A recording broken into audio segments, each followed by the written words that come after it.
같은 날, 같은 집에서 자란 두 아이가 정반대의 하루를 기억하고 있었어요. 아들에게 2005년 6월의 그날은 인생에서 가장 따뜻한 40분이었고 11살 딸에게는 39도 열로 혼자 누워있던 3시간이었거든요. 21년이 지나서 딸이 전화 끝에 무심코 말합니다. 엄마, 나는 그날 기억나. 나 혼자 있었어. 61살 아나가 27년 동안 계산해온 2억 8,400만 원 어디에도 그 3시간은 적혀있지 않았습니다. 아나는 경기도 안양시 관양동에서 세탁소를 27년째 하고 있어요. 남편과 둘이서 아침 8시에 셔터를 올리고 밤 8시에 내리는 생활이요. 혹시 이런 계산 해보신 적 있으세요? 내가 우리 아이들한테 그동안 얼마를 썼을까요? 아나는 지난달에 해봤어요. 손녀 적금 통장을 만들러 갔다가 문득 궁금해져서 그날 밤 27년치 통장과 가계부를 식탁에 다 펼쳐놓고 계산기를 두드렸거든요. 그런데 그 숫자를 다 세고 난 밤에 아나를 잠 못 들게 한 건 뿌듯함이 아니었어요. 지금부터 그 하루로 들어가 볼게요. 2005년 6월, 비가 오던 날이에요. 2005년 6월, 그날 오후 3시쯤 관양동 세탁소 안에는 비 냄새가 먼저 들어와 있었어요. 마흔의 아나는 스팀 다리미 앞에 서서 남의 집 여름 양복을 누르고 있었죠. 전화가 울렸을 때 아나는 다리미부터 내려놓았어요. 아들 담임이었거든요. 반에서 돈이 없어졌다고 했어요. 그리고 아들이 그 자리에 있었다고요. 어머니가 좀 오셔야겠다는 말이 이어졌고 아나는 알겠다고만 대답했습니다. 뭘 더 물어야 하는지 몰라서였어요. 아나는 셔터를 반쯤 내렸어요. 다 내리면 손님이 헛걸음할 테고 열어두면 가게 비운 게 티가 나니까요. 그 어정쩡한 높이가 그 시절 아나가 세상을 대하던 방식이었어요. 앞치마끈은 띄면서 풀었고 손에 잡힌 건 카운터 밑에 굴러다니던 접이식 우산 하나였습니다. 그게 그 집에 있던 유일한 우산이었어요. 교무실은 비 오는 날 특유의 푸르스름한 빛으로 차 있었어요. 복도 유리창 너머로 아이들이 흘끔거렸고 아들은 담임 책상 옆에 젖은 채로 서 있었죠. 흰 셔츠 어깨가 검게 젖어 있었고 앞머리가 이마에 붙어 있었어요. 고개는 끝까지 들지 않았습니다. 여기서 아나는 무슨 말을 했어야 할까요? 우리 애는 그런 애가 아니라고, 증거가 뭐냐고 따졌어야 맞겠죠? 아나도 그러려고 뛰어온 거였어요. 그런데 담임이 고개를 들고 자리를 권했을 때 아나는 한 박자 늦게 입을 열었어요. 그리고 나온 말은 이거였습니다. 선생님, 얘가 오늘 우산을 안 가져갔는데요. 저 우산 먼저 주고 얘기하면 안 될까요? 담임은 잠깐 말문이 막혔어요. 아나 자신도 그랬고요. 그 뒤로 21년이 지나도록 아나는 그 순간을 자기 인생에서 가장 무능했던 장면으로 기억하게 됩니다. 아들의 결백은 그날 끝내 정리되지 않았거든요. 담임은 앞으로 조심하라는 말로 마무리했고 아나는 죄송하다고 2번 말했습니다. 한국에서 그게 정답이었으니까요. 돌아오는 길은 40분이었어요. 학교 앞에서 상가까지 이어지는 완만한 오르막인도. 비는 세지지도 약해지지도 않고 계속 내렸습니다. 그리고 우산은 하나였어요. 우산 하나 아래에 2사람이 서면 반드시 한쪽 어깨가 밖으로 나갑니다. 이건 마음의 문제가 아니라 그냥 우산 크기의 문제예요. 누군가는 젖어야 하는 구조인 거죠. 아나는 걸으면서 우산대를 조금씩 아들 쪽으로 밀었고 15 아들은 그걸 알면서도 도로 밀어내지 못했어요. 상가 앞에 닿았을 때 아나의 오른쪽 어깨와 오른발은 물에 담근 것처럼 젖어 있었습니다. 그 40분 동안 아나는 아무것도 묻지 않았어요. 네가 그랬냐고도, 왜 가만히 있었냐고도요. 물을 게 없어서가 아니었어요. 물으면 아들이 대답을 해야 하잖아요. 그래서 아나는 그냥 걸었습니다. 젖은 아스팔트에 상가 간판 불빛이 번지는 걸 내려다보면서요. 아나에게 그 하루는 실패였어요. 아이 하나 지켜주지 못하고 우산 얘기나 꺼낸 날. 그런데 15 아들에게 그 40분은 태어나서 처음으로 세상 전부가 자기를 의심하는데 단 한 사람만은 묻지 않았던 시간이었어요. 그래서 21년이 지나도록 그것만 남았습니다. 그런데 아나가 세탁소 문을 반쯤 닫고 뛰어나간 그 3시간 동안 집에는 다른 아이가 있었어요. 그날 오후 4시 아들의 어깨를 적시던 그 비를 관양동 아파트 3층 작은 방에서 딸도 듣고 있었어요. 11살이었습니다. 아침부터 몸이 뜨거워서 학교를 못 갔고 아나가 이마에 손을 얹어보고는 세탁소로 내려가기 전에 요를 깔아줬어요. 좁은 방에 요 하나, 여름 이불 하나, 창문은 손바닥만 했고 그 너머로 회색 빗줄기가 계속 그어지고 있었죠. 39도였어요. 그 나이에 아이 몸에서 39도는 세상이 물속처럼 느려지는 온도예요. 천장이 가까워졌다 멀어졌다 하고 빗소리가 방 안에서 나는 건지 밖에서 나는 건지 헷갈리기 시작해요. 그런데 그 아이는 울지 않았습니다. 한 번도요. 소리내서 엄마를 부르지도 않았고요. 그냥 이불을 턱까지 끌어올린 채 문 쪽만 봤어요.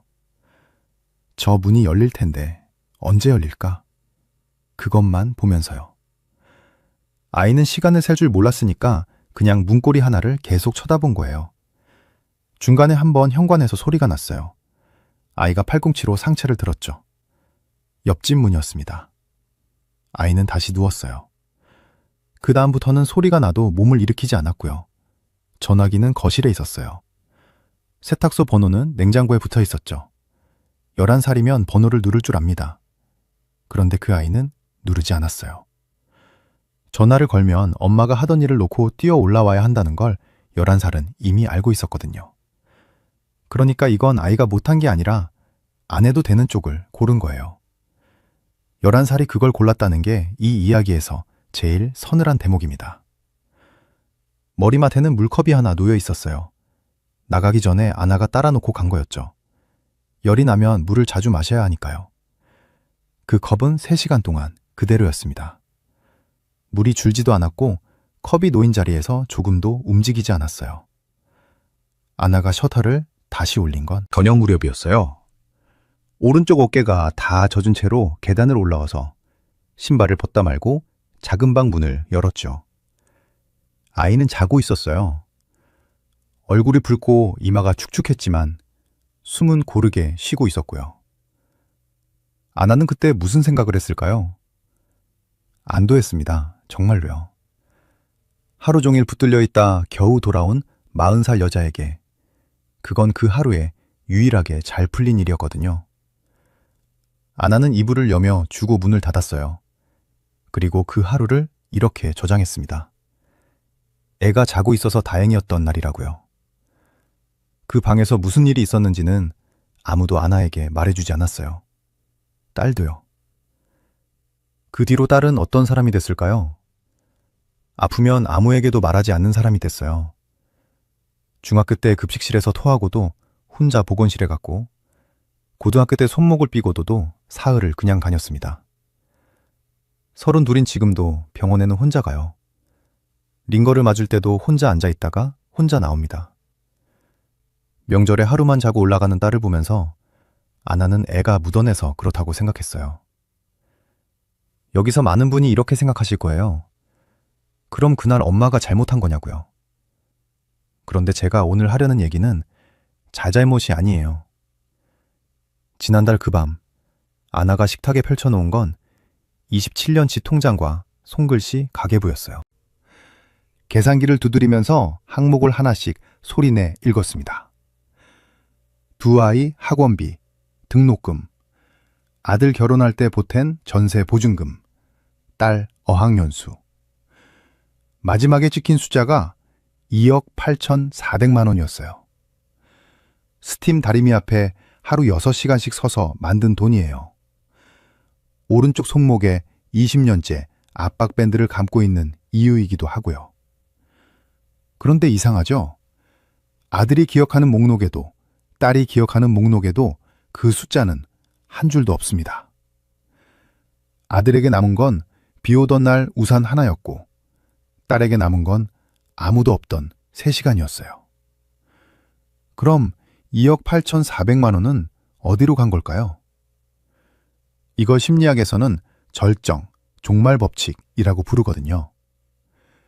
1993년에 데니얼 카너먼과 바버라 프레드릭슨이 밝혀낸 원리예요. 어렵게 들리지만 뜻은 간단해요. 사람의 기억은 어떤 일이 얼마나 컸는지, 얼마나 오래 갔는지를 저장하지 않아요. 가장 강렬했던 순간 하나와 끝나는 순간 하나, 딱 두 개만 남기고 나머지는 통째로 버립니다. 실험은 이랬어요. 참가자들에게 손이 시릴 만큼 차가운 물에 손을 담그게 합니다. 한 번은 60초 동안만 담갔어요. 다른 한 번은 같은 60초를 견딘 다음 물을 아주 조금 덜 차갑게 만들어서 30초를 더 담그게 했고요. 어느 쪽이 더 괴로웠을까요? 당연히 두 번째죠. 아픈 시간이 30초나 더 길었으니까요.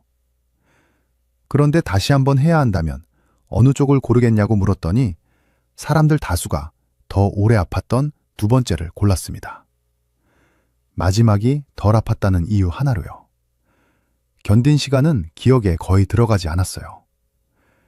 아나가 27년 동안 쌓아 올린 것도 정확히 이 견딘 시간 쪽이었어요. 매일 아침 8시에 셔터를 올리고 밤 8시에 내린 날들. 학원비를 한 달도 밀리지 않은 기록. 보증금을 채우려고 참아낸 것들. 전부 길이로 쌓인 것들이죠. 그런데 두 아이 머릿속에 자리를 잡은 건 길이가 아니라 온도였습니다. 비 오던 오후에 젖은 어깨 한쪽, 그리고 아무 소리도 나지 않던 방 하나. 여기서 이렇게 되묻고 싶어지실 거예요. 그럼 제가 쓴 27년은 다 헛것이었나요? 아니에요. 그 반대입니다. 당신이 사랑을 안 준 게 아니라 사랑이 총량으로 저장되는 물건이 아니었던 거예요. 27년을 한 줄로 쭉 늘어놓은 긴 자라고 해볼게요. 부모는 그자의 길이로 삽니다. 매일 1mm씩 밀어내면서요. 그런데 자식은 그 자를 통째로 보지 않아요. 그 위에 앞정 2개를 꽂아서 앞정에 박힌 자리만 들고 갑니다. 아들은 우산 하나에 앞정을 꽂았고 딸은 닫힌 문 앞에 꽂았어요. 자의 나머지 부분은 아무 잘못도 없이 그냥 안 보이는 겁니다. 저는 이게 부모를 가장 억울하게 만드는 지점이라고 생각해요. 사랑을 쏟은 양과 기억에 남는 양이 애초에 같은 단위가 아니거든요. 그러니까 총량이 적어서 못 남은 게 아니라 총량이라는 게 원래 남는 형식이 아닌 거죠. 그런데 저는 이게 아나 개인의 문제라고 생각하지 않아요. 한국에서 부모 노릇은 원래 총량으로 채점받거든요. 한국에서 부모가 자기 노릇을 증명하는 방법은 오래전부터 하나로 정해져 있었어요. 얼마를 썼느냐예요. 학원을 몇 개나 보냈는지, 등록금을 몇 학기나 대줬는지, 결혼할 때 전세 보증금을 얼마나 얹어줬는지. 아나만 그런 게 아니에요. 명절에 형제들이 모여 앉아도 결국 오가는 말은 그 계산이거든요. 누구네는 아들 집을 해줬다더라. 누구네는 딸 유학을 보내다더라. 부모 노릇의 성적표가 통장 사본으로 매겨지는 문화죠. 그러니까 형제 사이 배분도 총량으로만 관리돼요. 아들한테 이만큼 갔으니 딸한테도 이만큼은 채워야 공평하다고 믿는 거예요. 아나가 27년 동안 가계부를 2칸으로 나눠 적은 이유가 그겁니다. 공평하게 살았다는 걸 언젠가 증명해야 할 것 같았거든요. 그런데 그 계약이 지금 뒤집히는 중이에요. 한국보건사회연구원이 2026년 3월에 내놓은 제20차 한국복지 패널 조사 분석 보고서를 보면 자식에게 부모 부양 책임이 없다는 응답이 47.6%예요. 2007년엔 같은 대답이 24.3%였거든요. 그때는 반대로 자식이 모셔야 한다는 쪽이 52.6%였고요. 부모를 전적으로 자식이 모셔야 한다는 데 동의하는 사람은 이제 20.6%밖에 안 됩니다. 관계 자체도 얇아지고 있어요. 보건복지부의 2023년 노인 실태조사에서 노인이 자녀와 연락하는 비중은 2020년 67.8%에서 64.9%로 줄었어요. 아예 연락이 끊긴 노인도 3.2%였고요. 통계청의 2024년 사회조사에서는 가족관계에 만족한다는 응답이 63.5%로 2년 전보다 1.0%포인트 내려갔습니다. 이게 솔직히 화가 나는 부분이에요. 화가 나는 대상은 부모도 아니고 자식도 아니에요. 총량으로 증명하라고 시켜놓고 정작 그 총량은 어디에도 기억되지 않는다는 걸 아무도 알려주지 않은 구조요. 영수증은 27년째 남아있는데 장면은 한 장도 안 남는 계산서를 쥐어준 셈이잖아요. 여기서 이렇게 말씀하실 분이 계실 거예요. 자식이 멀어지는 게 뭐가 문제냐고. 각자 자기 인생 사는 게 정상 아니냐고요. 맞는 말이에요. 저도 그렇게 생각해요. 다 큰 자식이 부모 곁을 떠나는 건 실패가 아니라 성공이거든요. 매일 통화하는 사이로 붙잡아 두자는 얘기가 전혀 아닙니다. 다만 질문을 바꿔야 해요. 얼마나 가까이 사느냐가 아니라 그 아이가 정말 힘들 때 떠올리는 이름 안에 내가 있느냐예요. 부양의 문제가 아니라 신뢰의 문제고요. 그건 총액으로 만들어지지 않아요. 아이가 아프고 무섭던 그 순간에 누가 옆에 있었는지로 만들어지죠. 그러니까 아나가 인생을 잘못 산 게 아니에요. 아나는 시키는 대로 정확히 해낸 사람이에요. 다만 채점 기준이 애초에 다르다는 말을 아무도 해주지 않았을 뿐이죠. 여기서 아나가 처음으로 자기를 들여다봅니다. 그리고 그 밤에 딸에게서 전화가 옵니다. 아나가 그 밤에 한 일은 목록을 만드는 거였어요. 정확히는 3개의 목록이 저절로 나란히 놓였죠. 첫 번째는 아나의 목록이에요. 27년을 통틀어 아나 머리에 남아있는 잡면은 전부 못해준 것들이었어요. 수학여행비를 사흘 늦게 준 날이요. 딸 졸업식에 못 갔던 것. 스팀 다리미를 놓치고 아들에게 소리를 질렀던 저녁. 이상하지 않으세요? 2억 8,400만 원을 쓴 사람의 기억 목록에 해준 건 한 줄도 없습니다. 아나는 평생 자기를 채점하며 살았는데 그 채점표엔 감점만 적혀 있었던 거죠. 두 번째는 아들의 목록이에요. 여긴 딱 한 칸이었어요. 비 오던 날 우산 하나. 못 해준 것도 해준 것도 아니고 그냥 같이 있어준 것. 아나가 감점으로 적어둔 그 하루를 아들은 만점으로 적어두고 21년을 살았던 거죠.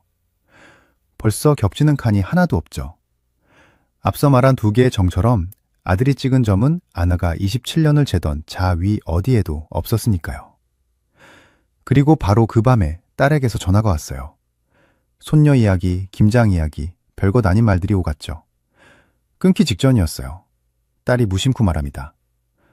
엄마, 나는 그날 기억나. 나 혼자 있었어. 아나는 아무 말도 하지 못했어요. 3번째 목록이 거기 있었던 거예요. 아나가 21년 동안 단 한 번도 펼쳐본 적 없는 목록이요. 거기엔 아나가 없습니다. 닫힌 문과 요 위의 아이, 그리고 아무도 없는 3시간. 아나가 등장하지 않는 하루가 딸 안에 통째로 적혀 있었던 거예요. 아나에게 2005년 6월의 그날은 아들의 하루였어요. 오로지 아들의 하루로만 저장돼 있었죠. 같은 날 딸에게도 하루가 있었다는 걸 아나는 61가 되어서야 알았습니다. 3사람이 같은 하루를 적었는데 겹치는 칸이 하나도 없어요. 아나는 변명하지 않았어요. 못했다는 게 더 맞는 말이겠네요. 미안하다는 말도 나오지 않았습니다. 그래, 그랬구나. 그 한마디를 하고 전화는 어색하게 끊겼어요. 수화기를 내려놓고 아나는 한참을 그대로 서 있었죠. 그리고 그제야 알았어요. 자기는 무엇을 남길지 단 한 번도 고른 적이 없었다는 걸요. 27년 동안 아나가 고른 건 얼마를 쓸지, 어디에 쓸지 그것뿐이었거든요. 아이들 안에 무엇이 새겨질지는 아나 손에 있던 적이 없었어요. 이게 무너지는 지점이에요. 뭘 잘못해서가 아니라 쥐고 있다고 믿었던 걸 한 번도 진 적이 없었다는 걸 알아버려서요. 그런데 여기서 정말 중요한 게 하나 있어요. 절정과 끝. 2개 중에서 끝은 아직 오지 않았거든요. 아나가 이미 놓친 쪽은 절정이에요. 2005년 6월의 그 3시간은 되돌릴 방법이 없어요.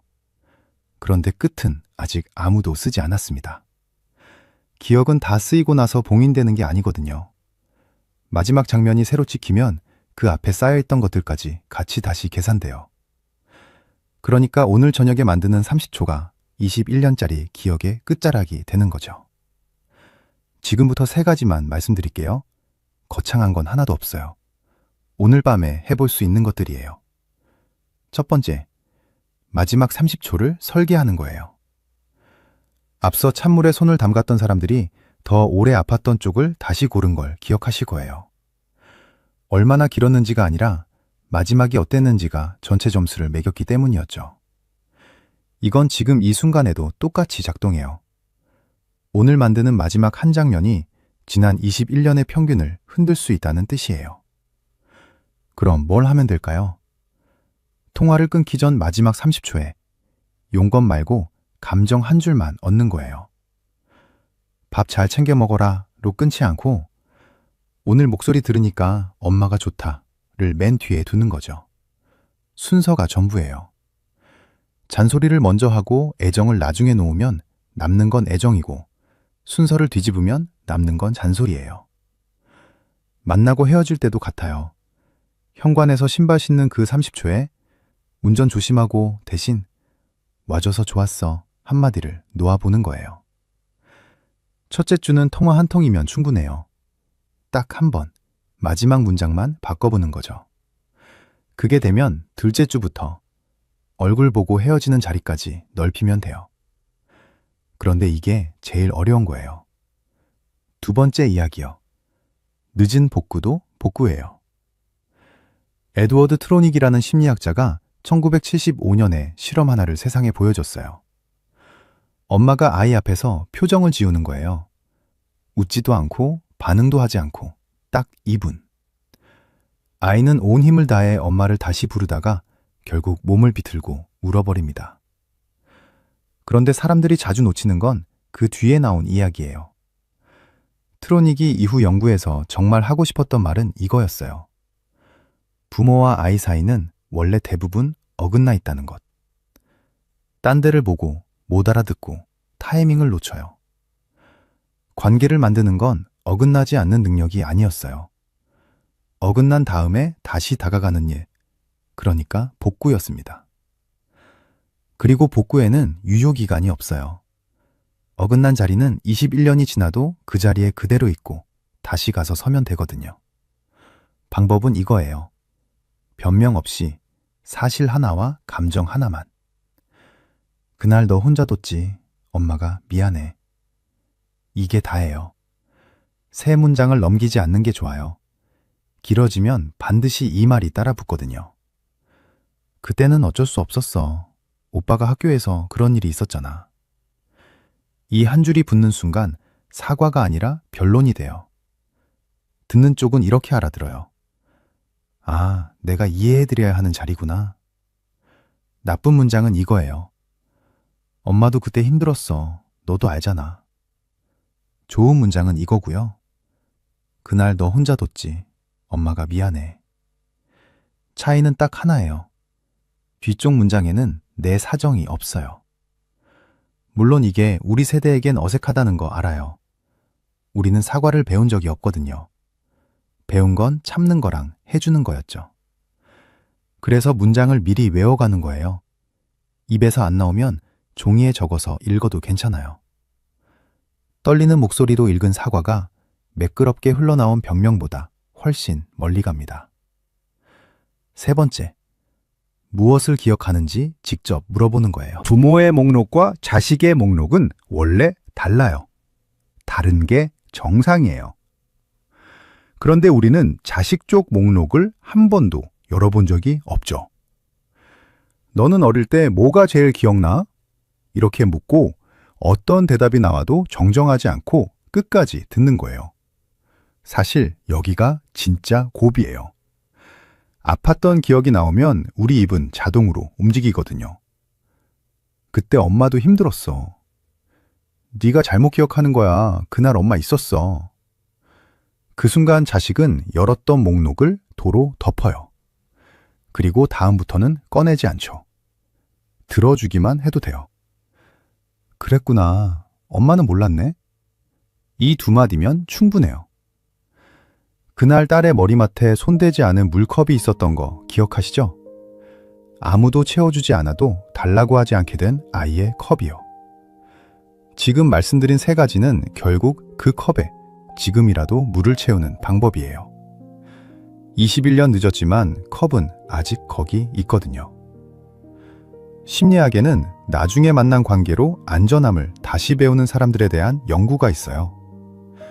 어릴 때 불안하게 시작했어도 이후에 믿을 만한 누군가를 만나면 사람을 대하는 방식 자체가 다시 쓰인다는 거예요. 이걸 획득된 안정애착이라고 부릅니다. 어릴 때 다 결정된다는 말은 사실이 아니에요. 그리고 그 믿을 만한 누군가가 21년 전에 늦었던 바로 그 사람이어도 괜찮아요. 아나는 그 통화가 있고 나서 사흘 뒤 저녁, 셔터를 평소보다 이르게 내렸어요. 집에 와서는 불도 켜지 않고 베란다 창가에 한참 서 있었죠. 그러다 앞치마 주머니에서 휴대폰을 꺼냈습니다. 신호음이 3번 울리고 딸이 받았어요. 노을이 베란다 안쪽까지 들어와 있었죠. 아나는 잘 지내냐고 묻지 않았습니다. 곧장 말했어요. 그날 오빠 학교 갔던 날 너 혼자 뒀던 거 엄마가 미안해. 수화기 저쪽이 한참 조용했어요. 그러다 딸이 울었습니다. 32이 되어서야요. 전화를 끊고 아나는 식탁의 종이를 다시 폈어요. 2억 8,400만 원. 그 숫자는 지우지 않았습니다. 대신 맨 밑에 한 줄을 더 적었어요. 오늘 저녁 딸이 소리내 운 것. 27년치 목록에서 아나가 처음으로 직접 만든 한 줄이었죠. 총량은 여전히 사실이에요. 다만 아나는 이제 그걸로 자기를 채점하지 않아요. 나는 그날 기억나. 그 한마디는 딸 안에 남아있겠지만 그 위에 오늘 저녁이 하나 더 얹혔거든요. 끝은 아직 오지 않았습니다. 오늘 준비한 내용은 여기까지예요. 시청해주셔서 감사합니다.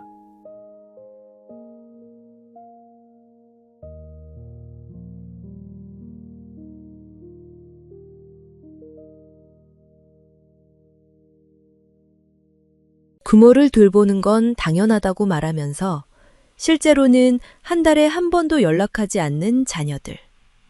반면에 매주 찾아와 웃으며 시간을 함께 보내는 가족.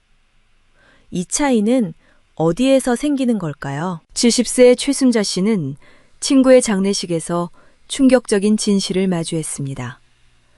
같은 나이, 같은 지역, 비슷한 연금액. 그런데도 한 사람은 외로운 마지막을 맞이했고 다른 한 사람은 가족에게 둘러싸여 떠났습니다. 그 차이를 만든 건 단 하나, 돈 쓰는 방식이었습니다. 11월의 차가운 비가 창문을 두드리는 장례식장. 70세 최순자 씨는 검은 상복을 입고 친구 이영희 씨의 영정사진을 바라보고 있었습니다. 순자 씨의 눈에 눈물이 맺혔습니다. 영희 씨는 같은 아파트 단지에서 30년을 산 단짝 친구였습니다. 연금도 비슷하게 월 126만 원. 남편을 잃고 두 아이를 키워낸 것까지 완전히 같은 삶을 걸어온 두 사람이었습니다. 하지만 장례식장의 광경은 순자 씨에게 깊은 위화감을 주고 있었습니다. 문상객은 겨우 10명 정도. 영희 씨의 아들과 딸은 와 있었지만 그 표정에는 슬픔보다 의무감이 감돌고 있었습니다. 아, 이제 끝났다. 딸의 작은 한숨이 순자 씨의 귀에 들렸습니다. 아들은 장례식이 끝나자마자 휴대폰을 꺼내 업무 이메일을 확인하기 시작했습니다. 어머니, 마지막 소원이 손주들을 보는 거였는데 장례식장 관계자가 조용히 말하는 소리가 들렸습니다. 그런데 손주들은 아무도 안 왔어요. 바쁘대서요. 순자 씨의 가슴이 조여왔습니다.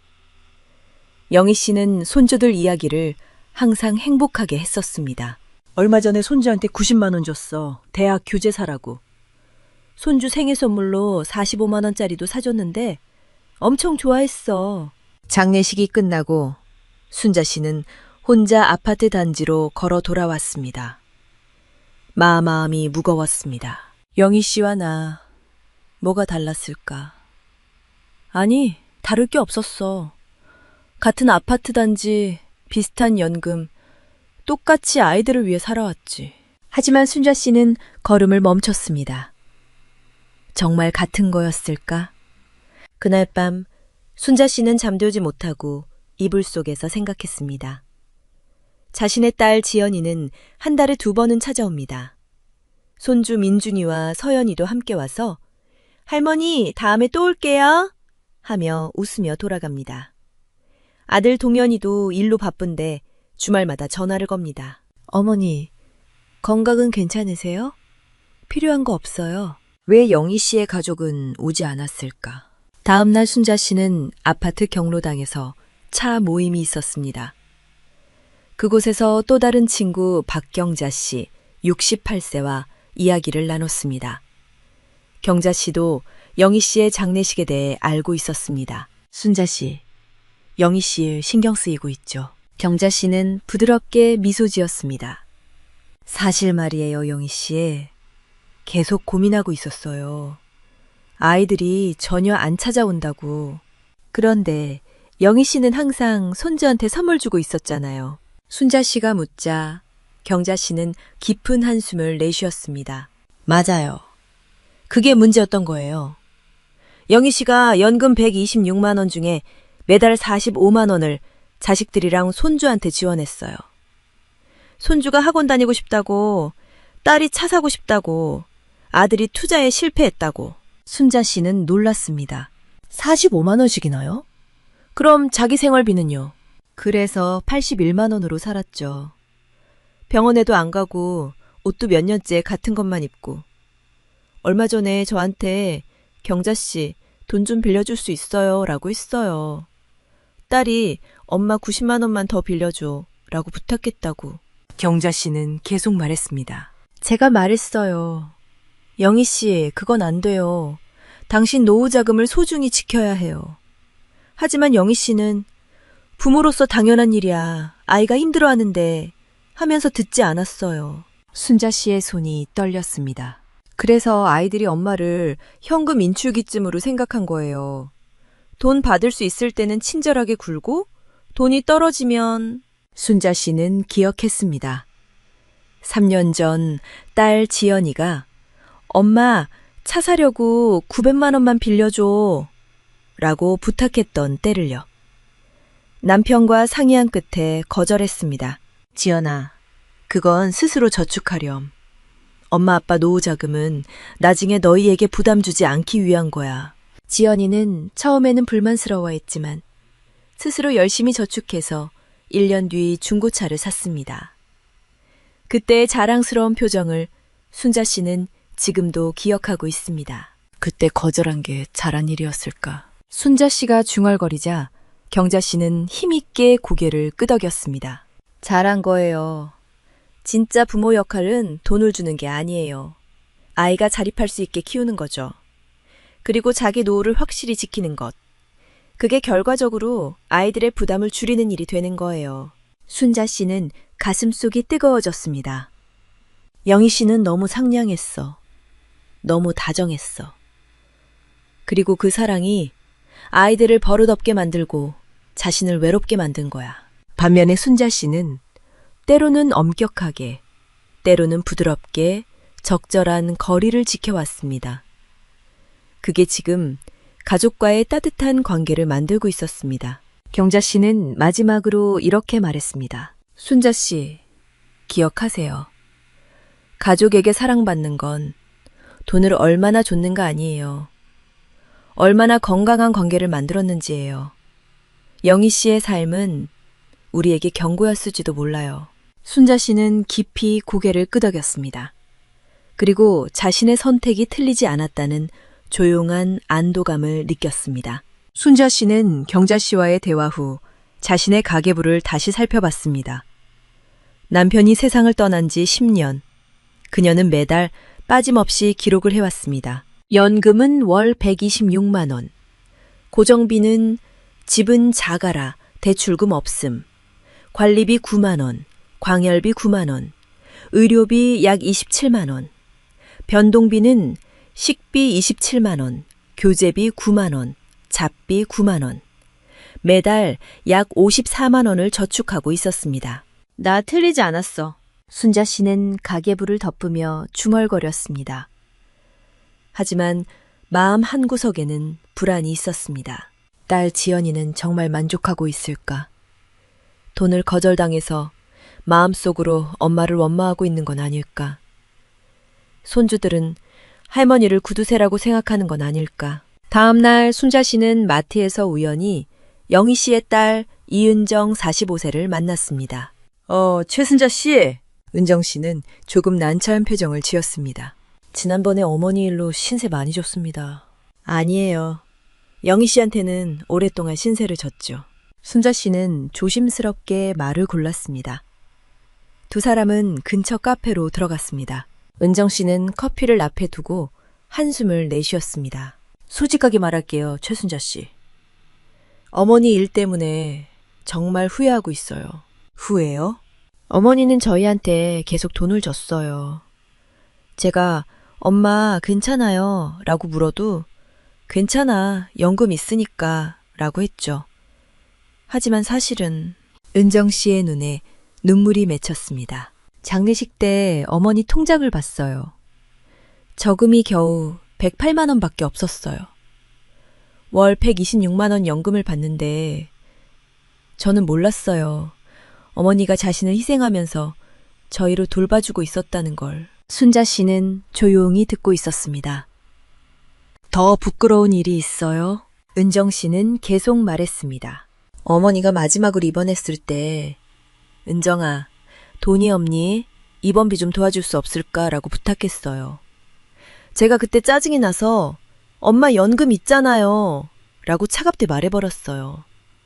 그랬더니 어머니가 미안해 라고 했는데 그게 마지막 대화였어요. 순자 씨의 가슴이 아팠습니다. 은정 씨, 최순자 씨네는 다르잖아요. 지연 씨 자주 온다고 들었어요. 손주들도 부럽고요. 저는 어머니한테 좀 더 다르게 대했어야 했는데 아니 어머니가 저한테 더 엄격하게 했더라면 저도 더 괜찮은 딸이 될 수 있었을지도 몰라요. 그날 밤 순자 씨는 딸 지연이에게 전화를 걸었습니다. 지연아, 잠깐 이야기할 게 있어. 엄마, 왜 어디 아파? 지연이의 걱정스러운 목소리가 들렸습니다. 아니 그게 3년 전에 차 사는 돈 거절한 거 기억해? 응. 그때 좀 서운했는데 왜? 미안해서. 엄마로서 너무 냉정했나 싶어서 계속 마음에 걸렸어. 순자 씨가 말하자 지연이는 웃었습니다. 엄마 무슨 말이야. 나 그때 일 때문에 고마워하고 있어. 뭐라고? 왜냐면 나 스스로 열심히 저축해서 내 힘으로 차를 샀잖아. 그게 정말 기뻤어. 그리고 엄마가 자기 노후 자금을 잘 지키고 있다는 걸 알게 되니까 안심됐어. 지연이는 계속 말했습니다. 친구 엄마가 있는데 아이들한테 돈 너무 많이 줘서 노후 자금이 없어졌대. 그래서 지금 그 친구가 매달 45만 원씩 송금하고 있대. 나 그 이야기 듣고 생각했어. 엄마가 엄격하게 해줘서 정말 다행이라고. 왜냐면 엄마는 스스로 살아갈 수 있고 우리한테 부담 안 주잖아. 그게 최고의 부모 역할인 거야. 순자 씨의 눈에서 눈물이 흘렀습니다. 지연아, 엄마 말 들어봐. 내가 자주 묻는 건 엄마가 돈을 줘서가 아니야. 엄마랑 이야기하는 게 즐거워서야. 민준이랑 서연이도 할머니 옛날 이야기 엄청 좋아하고. 그리고 엄마가 건강하게 자립하고 있으니까 나도 안심하고 내 생활에 집중할 수 있어. 알겠지? 전화를 끊은 후 순자 씨는 오랜만에 깊은 안도감을 느꼈습니다. 자신의 선택은 옳았습니다. 엄격함도 사랑이었던 것입니다. 그리고 진짜 부모 자식 관계는 돈으로 살 수 있는 게 아니라는 걸 다시 한번 깨달았습니다. 다음 날 순자 씨는 경자 씨를 다시 만났습니다. 경자 씨, 당신 말이 정말 그대로였어요. 순자 씨는 지연이와의 대화를 이야기했습니다. 경자 씨는 부드럽게 미소 지었습니다. 잘 됐네요, 순자 씨. 하지만 더 중요한 게 있어요. 더 중요한 거요. 네.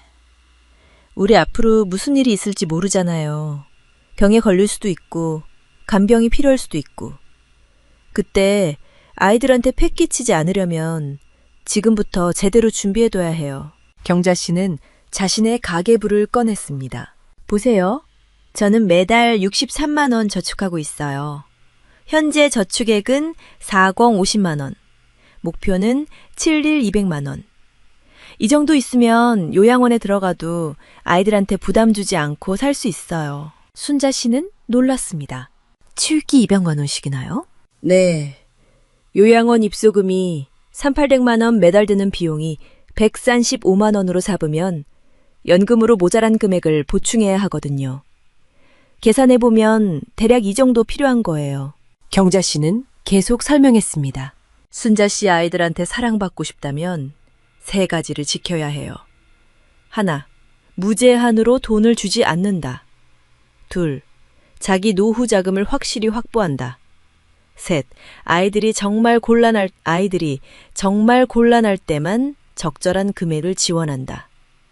이게 건강한 부모 자식 관계의 기본이에요. 순자 씨는 진지하게 메모를 했습니다. 경자 씨, 더 알려줘요. 예를 들면요. 손주 생일 선물. 영희 씨는 45만 원씩 썼지만 그건 과해요. 9만 원이면 충분해요. 중요한 건 금액이 아니라 마음이에요. 편지를 함께 쓰거나 함께 시간을 보내는 것 같은 것들이 손주 마음에 오래 남아요. 그리고 아이들이 돈 빌려달라고 하면 먼저 이유를 물어보는 거예요. 정말 필요한 건지 아니면 사치인지. 필요하면 주는 게 아니라 빌려주는 거예요. 상환 계획을 세우게 하는 거죠. 이게 아이를 위한 일이에요. 경자 씨의 말에 순자 씨는 깊이 고개를 끄덕였습니다. 그런데 시간은 더 빠르게 흘러갔습니다. 그날 밤 순자 씨는 자신의 노후 자금 계획을 다시 세웠습니다. 현재 저축액 이뮨 520만 원. 매달 54만 원씩 저축하면 5년 후에는 5밀 760만 원. 거기에 퇴직금 남은 900만 원을 더하면 6밀 660만 원. 경자 씨의 목표 7밀 200만 원에 가까워질 수 있습니다. 좋아. 이 정도면 괜찮아. 순자 씨는 더 생각했습니다. 영희 씨처럼 되지 않기 위해 오늘부터 3가지 규칙을 지키자. 하나, 손주 선물은 생일과 설날만 각 45만 원까지. 둘, 아이들의 돈 요청은 정말 필요한 때만 빌려주는 형태로 상한 90만 원. 셋, 매달 저축 54만 원은 절대 무너뜨리지 않기. 이것을 종이에 적어 지갑에 넣었습니다. 그리고 한 가지 더 중요한 것을 적어 넣었습니다. 가족에게 사랑받기 위해 필요한 것은 돈이 아니라 건강한 관계와 자립한 삶. 순자 씨는 영희 씨의 삶에서 배운 교훈을 절대 잊지 않겠다고 마음속으로 다짐했습니다. 그로부터 6개월이 지났습니다. 순자 씨의 생활은 크게 달라졌습니다. 매일 아침 가계부를 쓰는 것이 습관이 되었고 불필요한 지출을 줄이면서 매달 저축액이 54만 원에서 63만 원으로 늘었습니다. 저축 잔액은 1,902만 원, 경자 씨의 목표인 7,200만 원에는 아직 멀지만 확실히 가까워지고 있다는 실감이 있었습니다. 추운 겨울 아침에도 이 숫자를 보면 마음이 따뜻해졌습니다. 어느 일요일 오후, 딸 지연이가 손주 민준이와 서연이를 데리고 찾아왔습니다. 할머니, 두 아이의 활기찬 목소리가 현관에 울렸습니다. 순자 씨는 미소로 맞이했습니다. 어서 와. 오늘은 점심 같이 먹자. 거실 테이블에는 직접 만든 조림과 된장국밥이 정성이 담긴 식사였습니다. 식재료비는 전혀 아꼈다고 할 정도로 고급으로 예전 같으면 손주가 올 때마다 외식하러 나가서 한 번에 4만 5천 원 이상 썼을 겁니다. 식사 후 지연이가 진지한 얼굴로 말했습니다. 엄마, 사실 상감할 게 있어. 순자 씨의 심장이 조금 두근거렸습니다. 뭔데? 저기 민준이가 내년에 중학생이 되는데 학원에 보내고 싶어서. 근데 이번 달에 지출이 좀 겹쳐서 27만 원만 빌려줄 수 있을까? 순자 씨는 조용히 차를 한 모금 마셨습니다. 마음속으로 경자 씨의 목소리가 울렸습니다. 먼저 이유를 물어볼 것. 정말 필요한지 확인할 것. 순자 씨는 심호흡을 했습니다. 예전 같으면 바로 그래 됐어 라고 했을 겁니다. 하지만 지금은 다릅니다. 경자 씨에게 배운 3가지 규칙. 먼저 이유를 묻기. 정말 필요한지 확인하기. 그리고 쉽게 주지 않기. 지연아, 학원은 필요하지. 근데 왜 이번 달에 돈이 부족해? 지연이는 조금 부끄러운 듯 대답했습니다. 사실 지난달에 온천 여행 가서 예산을 오버했거든. 그리고 내 겨울옷도 새로 사서 합치면 72만 원 정도 썼어. 순자 씨는 부드럽지만 분명하게 말했습니다. 지연아, 그건 필요한 지출이 아니야. 여행도 옷도 계획적으로 저축해서 사야 하는 거야. 학원비는 미리 알았어야지. 지연이는 놀란 표정을 지었습니다. 엄마, 민준이와 서연이도 이상하다는 듯이 할머니를 바라봤습니다.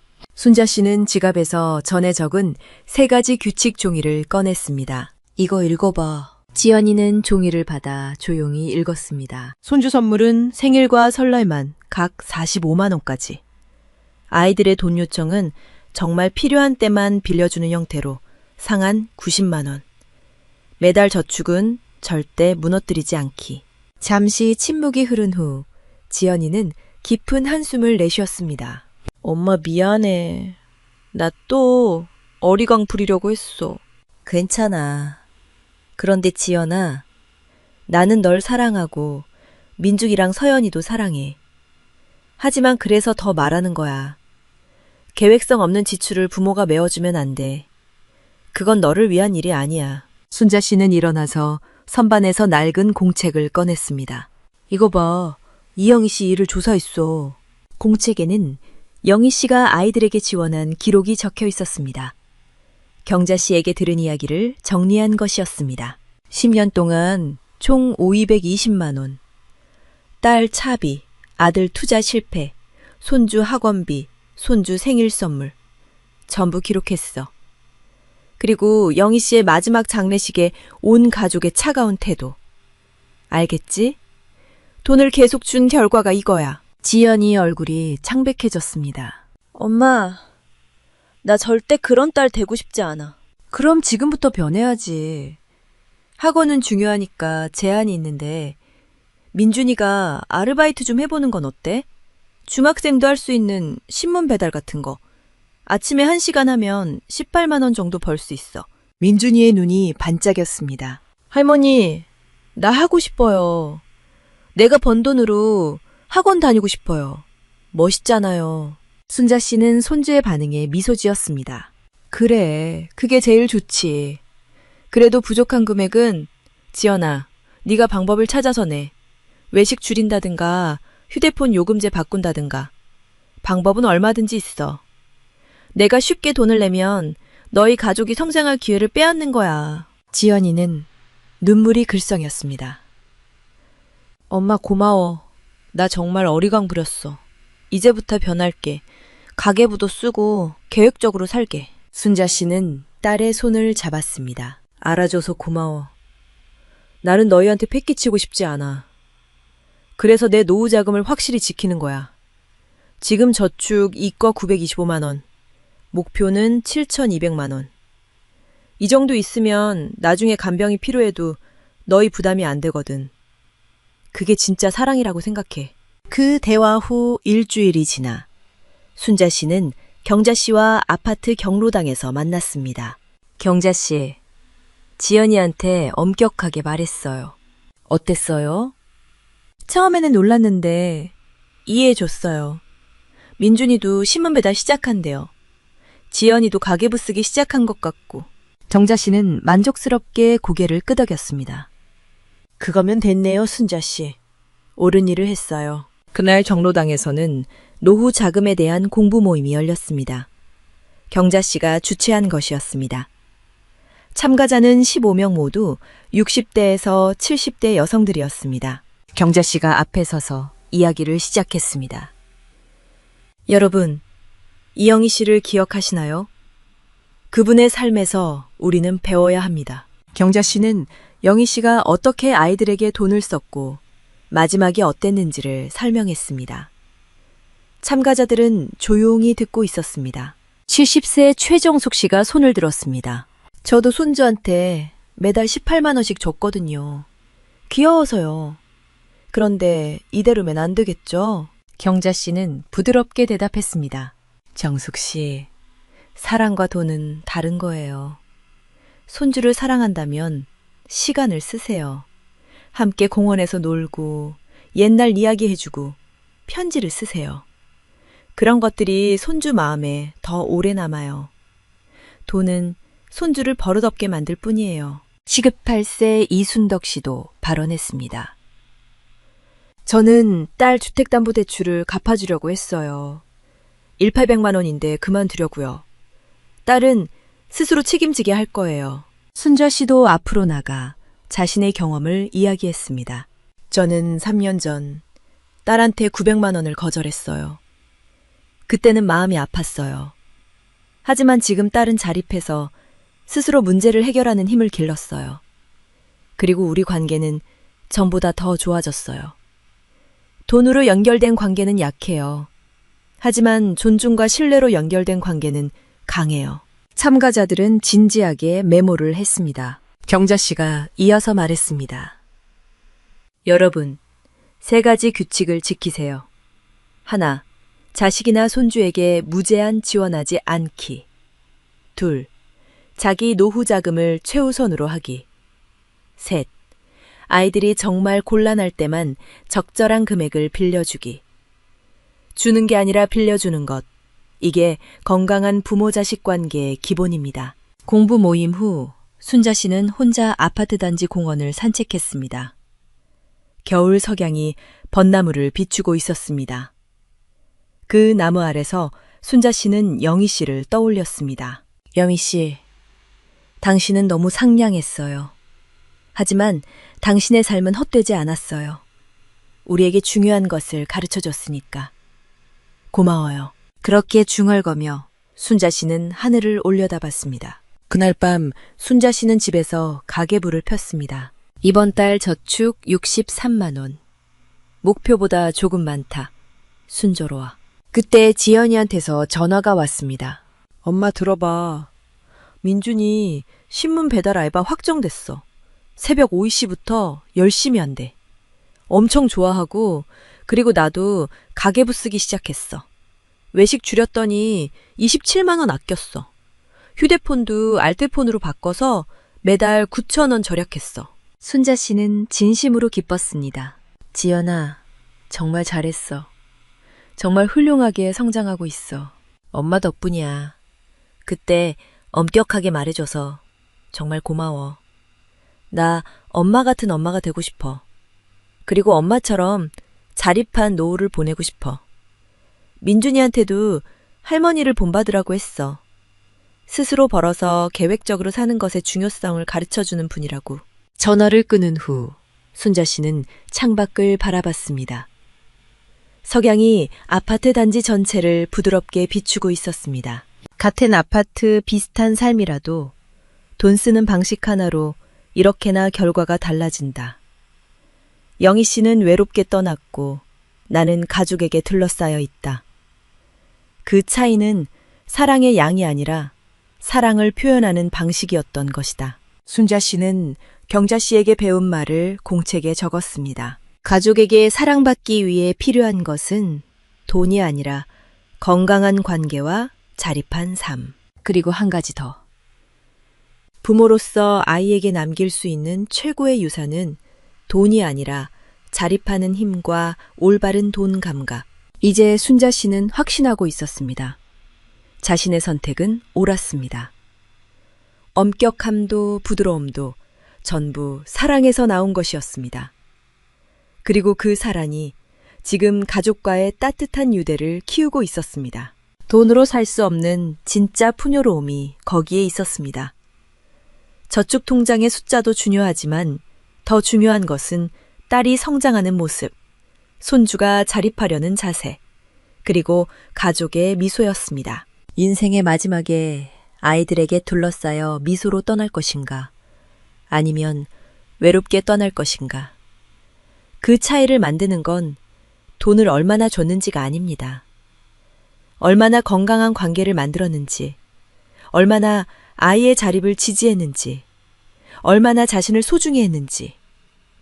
그것이 진정한 부모의 사랑입니다. 순자 씨는 그 진실을 영희 씨의 슬픈 마지막에서 배웠습니다.